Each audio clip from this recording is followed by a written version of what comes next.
All right, so if we were going to look at shooting someone, actually pulling the trigger and actually shooting someone, that is such a small amount of what the bigger picture is. First off, we know it's very improbable that we're ever going to have to do it at all. But let's just say that that time has come. We've won that unfortunate lottery, and we're now going to have to actually draw a firearm and shoot at someone. Actually pulling the trigger is an extremely small amount. If we were to look at shooting someone in self-defense as a 0 to 100% proposition, less than 1% is actually pulling the trigger and doing the deed. There's about 49% that happens before you pull that trigger, and then there's about 51% that happens after you pull that trigger. Alright? This is going to be all your decision making, all your situational awareness, all your training, everything you have done to actively avoid this 1%. But we know that sometimes we can do everything right, do everything perfectly right, and trouble finds us. When you're sleeping in your bed at 2 o'clock in the morning and someone kicks in your front door, it's kind of hard to point a finger at you and go, well, you should have. Trouble found you. So when we invoke this less than 1%, we need to understand that the entire 100% comes into play.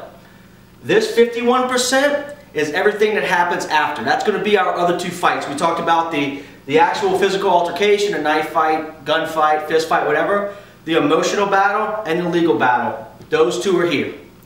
Alright? That's going to be dealing with you coming to terms with what happened and what you did and being okay with your decision. This is going to have to do all the financial issues, all the legal issues, all the family issues, all the things that come after. Now, specifically on the legal side, what's important in this 51% is often how you handled this 49%. So remember, this is all our decision making and all that. So if you decide to stick your nose where it didn't belong and then a situation escalated to the point that you had to shoot someone, when this 51% kicks in, they're going to look back at this 49%. And I don't care what the law says, I don't care what an attorney tells you. The reality is that if you go to trial, there are going to be 12 people sitting there, and no matter what their jury instructions are or all that, they're going to ask themselves one very simple question. They're going to try to ask themselves, would I have done that?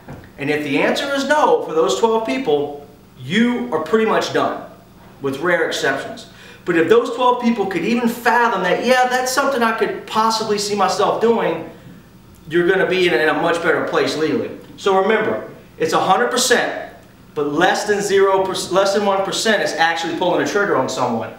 This is probably the most important percent. This is where we have control. This is where we can avoid trouble. This is where we can train to be able to execute. Because here's the thing, this 1% has to be done 100% correctly.